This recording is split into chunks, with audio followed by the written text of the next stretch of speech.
டயட்டில் இருக்கவங்களுக்கான சூப்பரான ரெசிபி தான் இந்த திணை மின்ட் புலாவ். இது டேஸ்ட் அப்படியே நம்ம அரிசியில் செய்கிற மாதிரியே இருக்கும். மில்லட்டில் செஞ்சது நம்பவே மாட்டாங்க, அந்தளவுக்கு டேஸ்ட் நல்லாயிருக்கும். எப்படி செய்யுதுன்னு பார்க்கலாம். ஒரு குக்கரில் எண்ணெயும் நெய்யும் சேர்த்துக்கோங்க. இதோட பட்டை கிராம்பு ஏலக்காய் போட்டுட்டு ஒரு பெரிய வெங்காயம் ஸ்லைஸாக கட் பண்ணி வதக்கிக்கோங்க. இது கோல்டன் ப்ரௌன் ஆகட்டும். அதுக்குள்ளே ஒரு கையளவு புதினா, கொத்தமல்லி, 6 பல் பூண்டு, ஒரு துண்டு இஞ்சி, 2 பச்சை மிளகா, 1 ஸ்பூன் சோம்பு, இதை நல்லா அரைச்சிக்கோங்க. இது கூடவே ஒரு கரண்டி தயிரும் சேர்த்து அரைச்சிக்கோங்க. இப்போ வெங்காயம் வதங்கினதும் நம்ம அரைச்ச பேஸ்ட்டை சேர்த்து தேவையான அளவு உப்பு சேர்த்துட்டு தண்ணி சுண்டி வர அளவுக்கு வதக்கிக்கோங்க.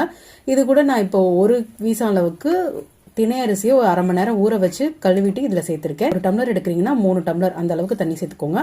இது கூடவே நெய் சேர்த்துட்டு குக்கர் மூடி வச்சு 4 விசில் விடணும். மீடியம் ஃப்ளேமில் வச்சுக்கோங்க.